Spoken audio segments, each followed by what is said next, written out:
अमिताभ यश जी हमारे साथ जुड़ गए। अमिताभ जी, ये बड़ी कार्रवाई की गई है और इन दोनों आरोपियों को ढेर कर दिया गया है। कैसे ये पूरा ऑपरेशन चला गया और क्या ये कहीं भागने के फिराक में थे जो इनको ट्रेस किया गया है? कहां पर ये मुठभेड़ हुई है?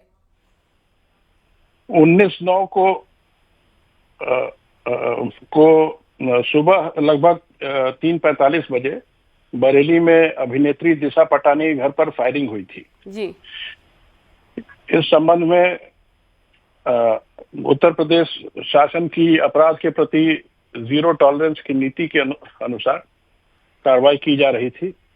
अभिसूचना संकलन और आने जाने वाले रूट्स के सीसीटीवी फुटेज और आसपास के प्रदेशों में क्राइम रिकॉर्ड्स, तकनीकी विश्लेषण, इन सब के बाद 2 बदमाशों की पहचान हुई जिन्होंने ये फायरिंग की थी।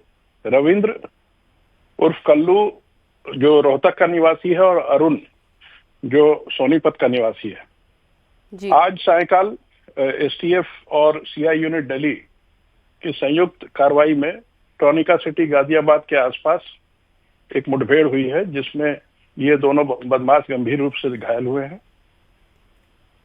इनके पास से दो आप बता रहे हैं कि दोनों घायल हुए हैं, क्या अभी भी दोनों घायल हैं या दोनों के मारे जाने की आधिकारिक तौर पर आप पुष्टि करते हैं? इन दोनों को हॉस्पिटल रवाना किया जा रहा है मौके से। अगर डॉक्टर के कंफर्म करने के बाद ही इस तरह की कोई जानकारी दी जा सकती है। इन दोनों बदमाशों का क्या क्राइम प्रोफाइल रहा है सर, और जिस तरीके से मामला सामने आया था उसके बाद पुलिस इन तक किस तरीके से पहुंची है? ये दोनों बदमाश रोहित गोदारा गैंग से संबंधित है।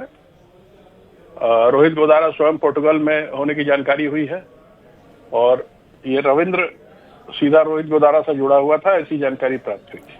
सर, जिस तरीके से घटना हुई थी उसके बाद से लगातार हम देख रहे थे कि पुलिस ने कई टीमों का गठन किया था, तो क्या माना जाए एक जॉइंट ऑपरेशन पूरे पुलिस का और एसटीएफ का जिस तरीके से रहा है उसके बाद ये बड़ी सफलता मिली है? इस प्रकरण में काफी मेहनत की गई। सभी पुलिस के सभी यूनिट सहयोग कर रहे थे। आसपास के प्रदेशों के पुलिस यूनिट्स की भी सहायता ली गई और दिल्ली पुलिस की सीआई यूनिट और यूपी एसटीएफ साथ ही अभिसूचना संकलन में आसपास के जनपद के कर्मचारी भी सम्मिलित थे, खास करके गाजियाबाद और बरेली के। उसके बाद ये कार्रवाई हुई है।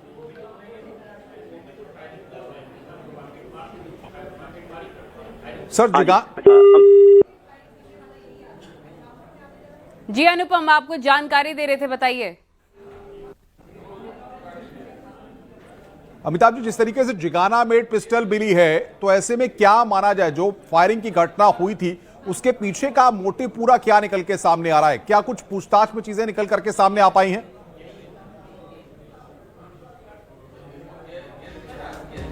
तो बड़ी खबर यहां पर हम आपको बता रहे हैं, जी अमिताभ यश यहां पर न्यूज 18 के साथ बातचीत कर रहे थे एक्सक्लूसिव तरीके से। उन्होंने यहां पर जानकारी दी है। फिलहाल डॉक्टरी पुष्टि जब तक हो जाएगी उसके बाद आधिकारिक तौर पर पुलिस यहां पर बयान देगी, लेकिन फिलहाल बता रहे हैं वो यहां पर कि गंभीर रूप से दोनों आरोपी घायल हैं। ठीक है अनुपम।